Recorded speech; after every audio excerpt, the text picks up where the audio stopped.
Ako po si Gerald Mar mula sa grade 9 St. Martin na maghatid ng isang tula. Tulang sana'y inyong may bigan. Ito'y pinamagatang Balik Eskwela.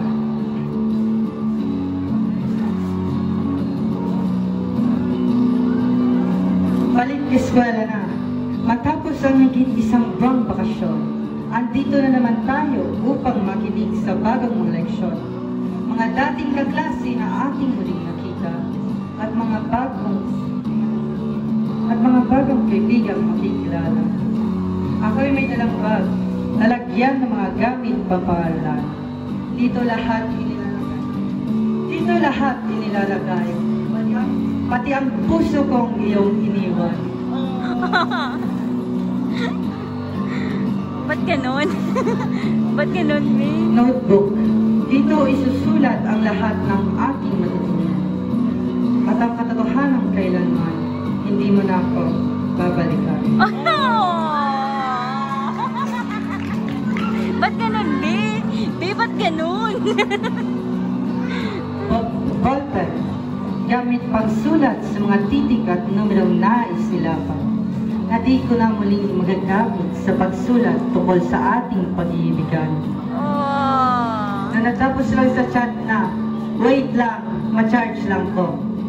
Pagkatapos, di ka na nagparamdam. Ghosting? Ghosting na pala yun. Eraser. Gamit pagbara sa bawat pagkakamali na sana'y aking magamit sa paglimot ng nakaraan.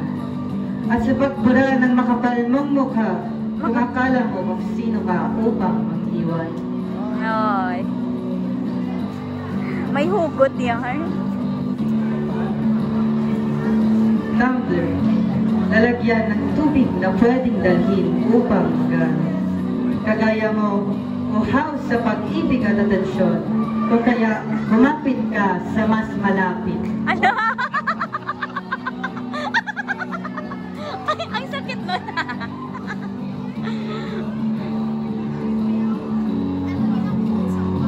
Gani, anong kunod sang bag? Gani, kadamo. Well,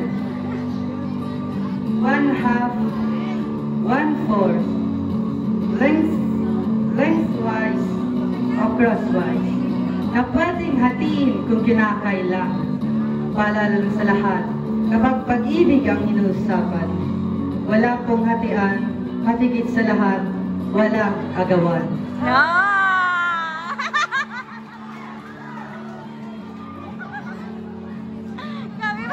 Salamin, hindi ko man palaging ginagamit, pero kung minsan ay aking tinitignan, ang aking malaman at makita kung saan ba ako nagkulang. At ang panghuli sa lahat, ang rosaryo. Ginagamit ko upang magdasal at proteksyon sa mga masasamang espiritu. Panlaban rin sa mga taong pakol at manloloko.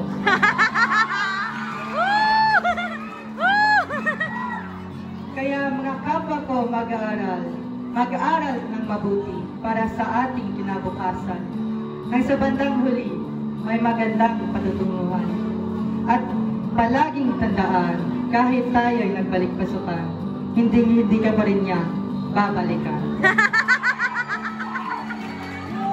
Oh, good!